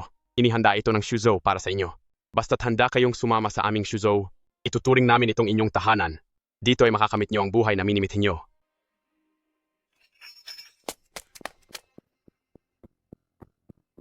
Napakasarap. Ang lasang ito ay hindi ko pa kailanman natikman. Gusto ko nang sumama sa Shuzhou. Ikaw na walang utang na loob. Isa kang matapat na kawal ng Pamilya Sun.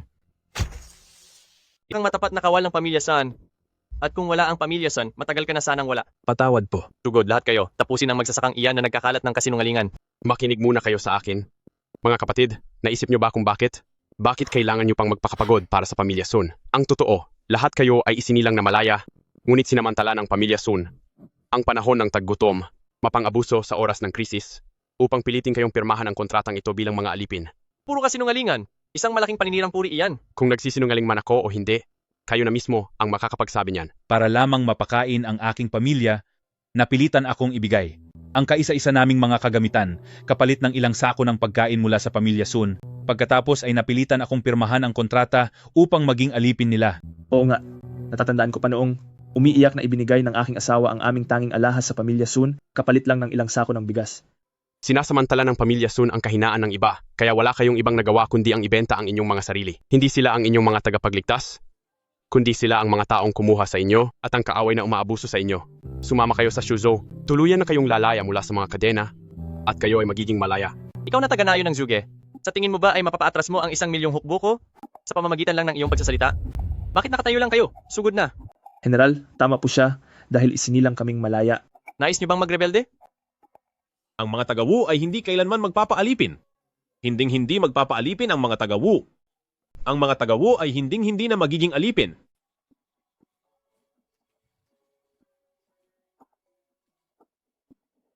Ha ha ha. Ang dating 1 milyong sundalo na ipinagmamalaki mo ay mga mamamayan na ngayon ng aking lungsod ng Shuzhou. Ngayong wala ka ng kakampi, para ka na lang isang hayop na nakakulong. Kauman, ano pa ang hinihintay mo? Bakit hindi ka pa kumikilos? Oh, mukhang kasangkot pala kayo sa bagay na ito sa Panginoong Lungsod Kao. Para sa salusalo ngayong araw, iba ang pakiramdam nito. Kauman, nagawa mo akong pagtaksilan. Panginoong San, hindi naman tayo naging magkakampi. Kaya paano naging pagtataksil iyon? Sa aking pamamaraan, Kauman, ang sinusunod ko lang ay ang aking prinsipyo at hindi ang sinasabi ng iba. Sige, napakagandang bitag nito. Oh, Panginoong Sun, ang nangyaring ito sa araw na ito ay hindi para tapusin ka. Gusto mo ba akong hamakin? Ang pamilya Sun ay puno ng mga bayani. Hindi namin hahayaang insultuhin mo kami. Oh, Panginoong Sun, para sa akin, sa sitwasyon natin ngayon, nagkakanya-kanya na tayo ng teritoryo. Sa paglalaban ninyo ng matindi, tiyak na may ibang grupong nagmamasid, di ba? Kung sa huli ay ibang tao lang ang makikinabang, sayang lang ang lahat. Kung gayon, ano ang iyong plano? Ngayon, kung kayong tatlo ay maglalaban ng todo, posibleng lahat kayo ay mawala. Bakit hindi na lang tayo magtulungan? At kumita ng pera. Makinig tayo sa kanyang detalye. Oh, bubuo ako ng isang lungsod na hindi natutulog. Isang lungsod na hindi natutulog? Tama. Ito ay para sa mga ordinaryong tao, 69 na lungsod, at paraiso ng mga mayayaman. Brother-in-law, naiintindihan ko ang tungkol sa paraiso ng mayayaman, pero ano ang ibig sabihin ng 69 na lungsod? Oh, huwag ka nang masyadong mag-alala sa detalye. Kapag sumikat na ang lungsod na ito, ang pagkita ng 1,000 dolyar araw-araw ay madali lang. Sa oras na iyon, gagamit tayo ng mga makabagong estilo, sigurado akong ang mga tao rito na walang libangan ay hindi makakatanggi.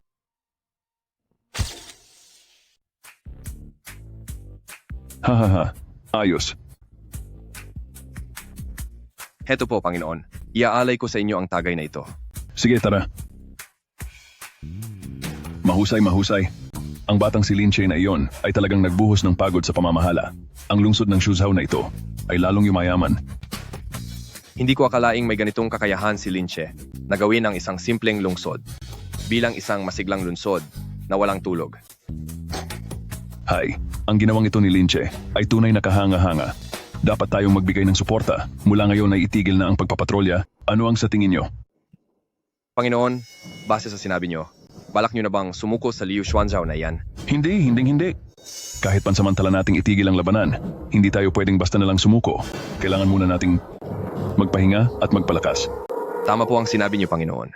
Sa ngayon, kailangan nga muna nating mag-ipon ng lakas dahil ang paghahanda para sa bukas ang pinakamagandang hakbang. Kung gayon ay desidido na tayo, tamasahin muna natin ang tahimik na buhay na ito. Hindi ko alam kung kailan darating ang takdang panahon, ngunit kapag sapat na ang lakas natin, tsaka tayo makikipagtapatan sa lungsod ng Shuzhou para malaman kung sino ang mas malakas. Mabuhay po kayo, Panginoon.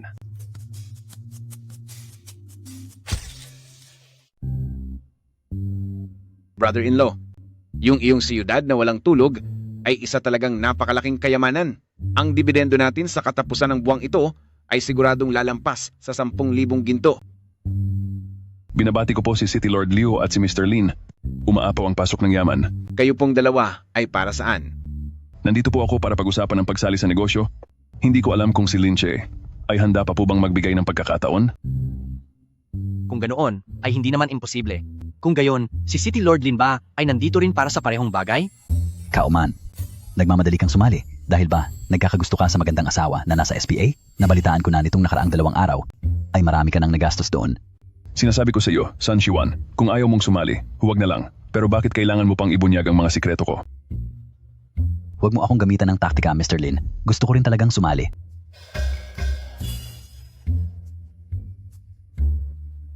Oh brother-in-law, mula noong dumating ka sa Shuzuko, hindi mo lang nailigtas ang Shuzuko, kundi nagdala ka pa ng walang hanggang kayamanan. Talagang lubos ang pasasalamat ko. Hindi na po kailangan. Dahil sa laki ng tulong mo, wala akong maisusukli na sapat sa iyo. Ah, oo nga pala. Ito, ang simbolo ng kapangyarihan. Dito sa Shucheng, ngayon ay ibinibigay ko na to sa iyo. Simula ngayon, isa ka na sa may kapangyarihan dito sa Shucheng. Kung ganun po, maraming salamat sa inyo, Bayaw. Hahaha. Linche, saan ka ba talaga nang galing? Bakit parang lagi kang maraming dala ng mga kamanghamanghang bagay? Xiang Er, nagtitiwala ka ba sa akin? Siyempre nagtitiwala ako, pero tuwing aalis ka ay wala ka talagang iniiwang bakas. Natatakot ako. Ito ay isang singsing. Kaugalian ito sa amin. Isinuot ito ng mag-asawa kapag kinakasal. Xiang Er, may utang pa akong kasal sa iyo, isang tunay na kasal. Gusto mo bang sumama sa akin sa aking bayan para magkaroon ng isang maringal na kasal? Payag ka ba? Oo, payag ako.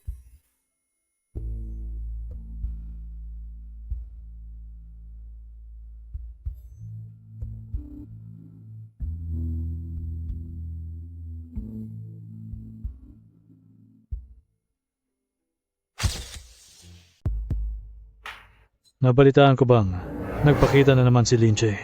Opo, Young Master Jin. Mismo ko pong nakitang lumabas siya ng lumang kalye na may bitbit na bag at may kasamang magandang babae sa likod niya. Pagkatapos ay pumasok sila sa kumpanya ni President Lei. Alam mo ba kung ano nasa loob niyon? Young Master Jin, wala po talaga akong alam. Si Linche po, pinagpadala lang po niya kami ng pagkain para sa production team. Teka lang po. Young Master Jin, naalala ko na po, isang beses narinig ko siyang nagsabi na may ibebenta siyang antigong gamit kay President Lei. Antigo? Isa lang siyang mahirap na tindero sa tabi-tabi. Saan naman siya kukuha ng antigong gamit? Hindi ko rin po alam. Basta tuwing galing siya sa lumang kalye, lagi siyang may bitbit. Baka po minana pa niya iyon. Minana? Imposible. Matagal ko nang nakasama si Linche. Kahit maayos na matutulugan ay wala siya, paano siya magkakaroon ng mga minanang antigong gamit? Siguradong nakaw lang ang mga iyon. Maraming mamahaling gamit sa lumang kalye. Posible kayang nakahanap ng kayamanan ng batang iyon? Humanap kayo na magtatanong. Kung ano ba talaga ang ibinebenta ni Linche kay President Lee? Ang iba naman ay sumunod sa akin sa lumang kalye. Kailangan makuha natin ang kayamanang itinatago ng batang iyon. Opo, sir.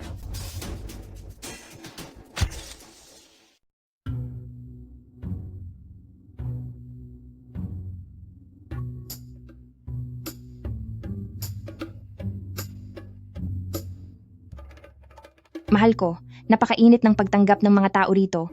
Nahihiya tuloy ako sa pagtingin nila. Huwag kang mag-alala, ang mga tao rito ay sadyang ganyan. Kung ano ang gusto nila, sinasabi nila ng diretsahan. Pero hayaan mo na, hayaan mo silang tumingin, dahil akin ka naman. Ito naman ang kagamitang pangkomunikasyon namin dito. Kailangan mo lang hawakan ang teleponong ito at tawagan ang numerong ito anumang oras para masagot ko. Isa rin ba itong mahiwagang kagamitan? Ibibigay mo ito sa akin? Siyempre naman, para sa iyo ang lahat ng ito at maaari mong bilhin ang anumang magustuhan mo. Ito naman ang pera namin dito. Mamaya, bilhin mo ang anumang makita mo. Mayroon lang akong gagawin. Mauna na akong magtrabaho. Maglibot-libot ka lang dito. Pero huwag kang lalayo masyado. Naintindihan mo ba? Sige, maghihintay ako rito. Sige.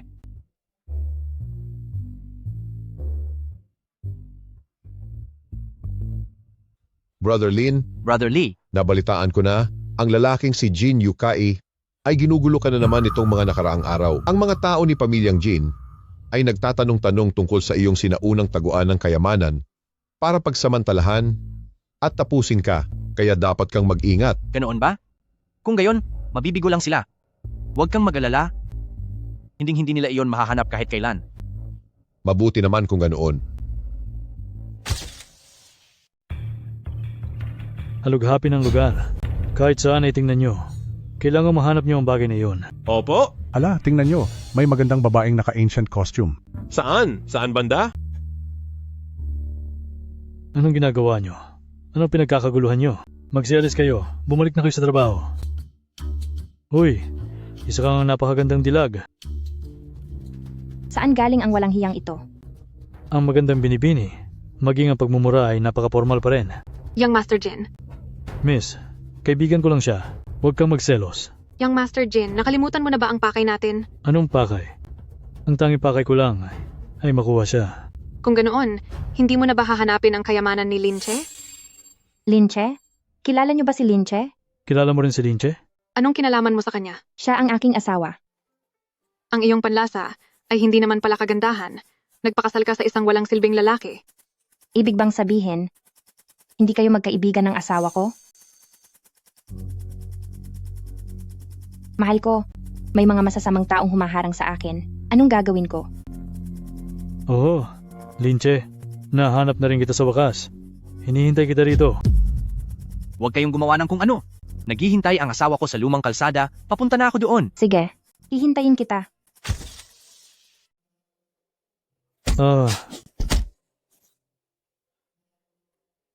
Ikaw na bastos na bata. Kilala mo ba kung sino ako? Ako ang anak ng pamilya Jin Group. At may gana ka pang ganituhin ako? Tama. Talagang nagawa mo pang saktan si Young Master Jin? Hindi ka mapapatawad ng Jin Group. Gusto mo bang gamitin ang kamay na yan para hawakan ako? Kung ganoon, paiwan na lang iyan dito. Wife, asawa ko. Tama na. Mahal ko. Linche, sinaktan ng tauhan mo si Young Master Jin. Hindi kayo palalagpasin ng Jin Group. Linche, sakto ang dating mo. Humanda kayo sa akin. Mahal ko, mukhang kailangang tapusin na natin ito ng tuluyan. Maghintay ka lang sandali. Hi.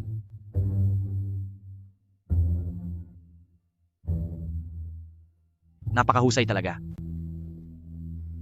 Kasalanan mo itong lahat. Masamang babae. Pinahiya mo ako ngayong araw. Umalis ka na sa harapan ko. At huwag ka nang magpapakita sa akin. Linche, huwag mong isiping porket sumasandal ka sa impluwensya ng President Lei, ay maaari mo nang gawin ang lahat ng gusto mo. Kapag bumagsak na ang President Lei, makikita mo kung paano kita tatapusin.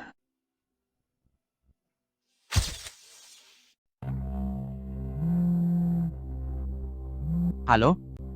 Masama ang nangyari, Mr. Lin. May malaking problema si President Lei. Ano?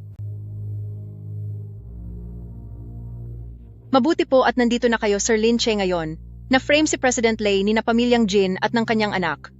Naubos ang halos kalahati ng kayamanan niya para lang makabili ng Peking Imperial Jade Order.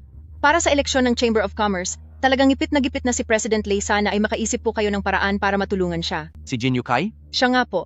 Ang ama ni Jin Yukai na si Jin Duofu ay matagal nang nag-aasam sa posisyon ng chairman sa Chamber of Commerce. At dahil naisahan mo si Jin Yukai dati, nagtatanim siya ng galit sa iyo. Kaya sinulsulan niya si Jin Duofu na bayaran ang mga eksperto pang paglubid-lubiran ng kasinungalingan si President Lei. Talagang hindi mo matakasan ng Jin Yukai na yan. Hay naku. Yung binanggit mo kanina, yung Peking Imperial Jade Order, iyon ba ang Jade Order ni Hari ng Shuxia? Opo. Napakalaking pagkakataon nga naman.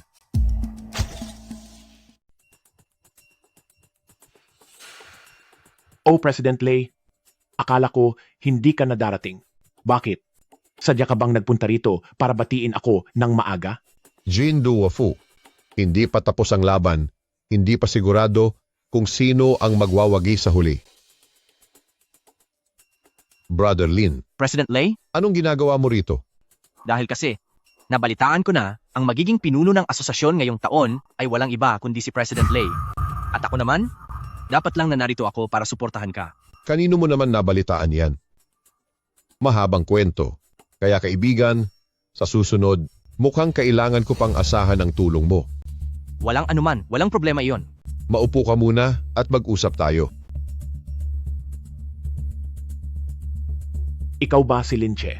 Oo, ako nga si Linche.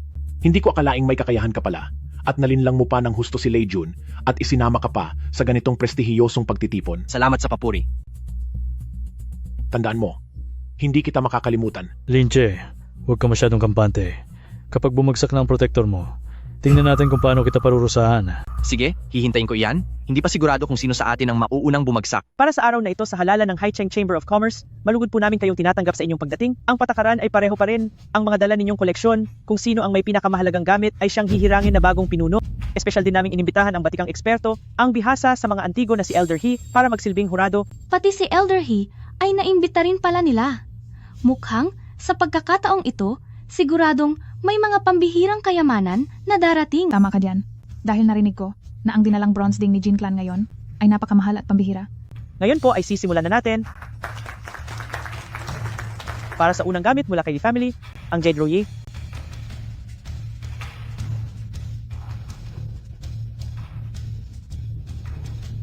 Ang texture nito ay dalisay at makinis, isa itong pambihira at mahusay na gamit. Subalit ito ay gawa lamang sa makabagong panahon. Ang mga ganitong bagay na wala pang 100 taon ay nangangahas pa kayong ilabas para masuri. Ang susunod naman ay ang Pamilyang Jin Collection, ang dakilang bronze ding. Ito na ba ang maalamat na mula noong panahon ng Three Kingdoms na naipasa hanggang sa Wa? Mukhang sa pagkakataong ito ay para talaga ito sa Pamilyang Jin. Kahit luma na ang kagamitang ito, ay matingkad at makinang pa rin ang kulay nito, isa itong pambihirang kayamanan. Ngunit ang sining sa paggawa nito noon ay mukhang hindi pa ganito ka-advance. Hoy, mahal, tingnan mo ang kagamitang iyan. Hindi ba iyan? Ang pakuluan ng pagkain ng baboy sa kampo? Oo nga. Anong sabi mo? Sa totoo lang, isa lang itong pakainan ng baboy. Bakit ang yabang mo, Linche? Wala kang alam. Nangangahas kang magsalita ng ganyan dito. Sige na, wala na akong alam. Ikaw na ang maalam, Haste. Sinasabi ko lang ang totoo, ang pakainan ng baboy na ito ay bagay na bagay talaga sa inyong mag-ama. Mabilis kayong makikilala dahil dito. Hahaha, Brother Lin. Tunay na marami kang nalalaman. Sandali. Hoy bata, huwag kang masyadong mayabang.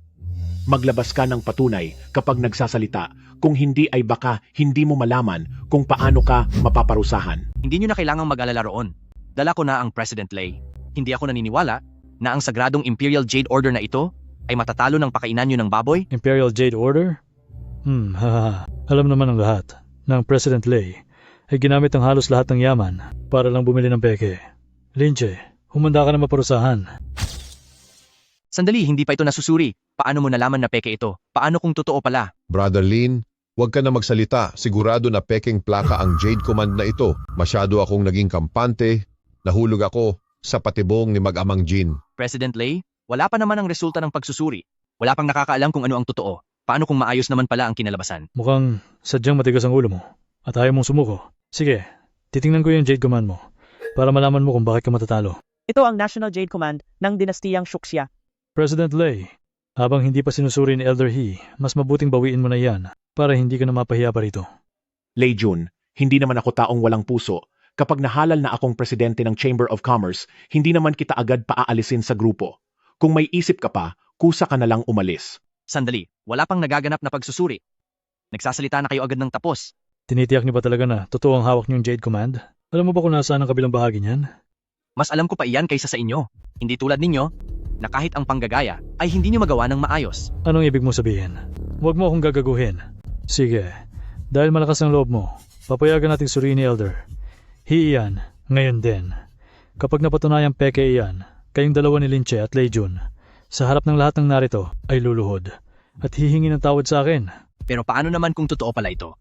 Ipupusta ko ang buong grupo ni Pamilyang Jin. Sige, payag ako. Gusto kong makita kung paano nyo gagawing totoo ang isang kasinungalingan. May lamat ang selyong Jade na ito. Sinasabi ko na nga ba? Fake ang Jade na iyan. Sabi ko na sa inyo, ang selyong Jade mula sa panahon ng 3 kaharian, posible bang mahanap na lang basta-basta? Tama. Minalas talaga si President Lei sa lalaking ito. Kailangan pa niyang lumuhod. Narinig mo ba? Ano pa ang masasabi mo? Sinabi ko na totoo ang Jade na ito. Hanggang ngayon, ayaw mo pa rin umamin? Sinabi na ng eksperto na peke ito, tapos tatanggi ka pa. Sandali, mali. Dahil sa mismong lamat na ito, mapapatunayan na ito ang matagal nang nawawala na. Maharlikang selyong Jade.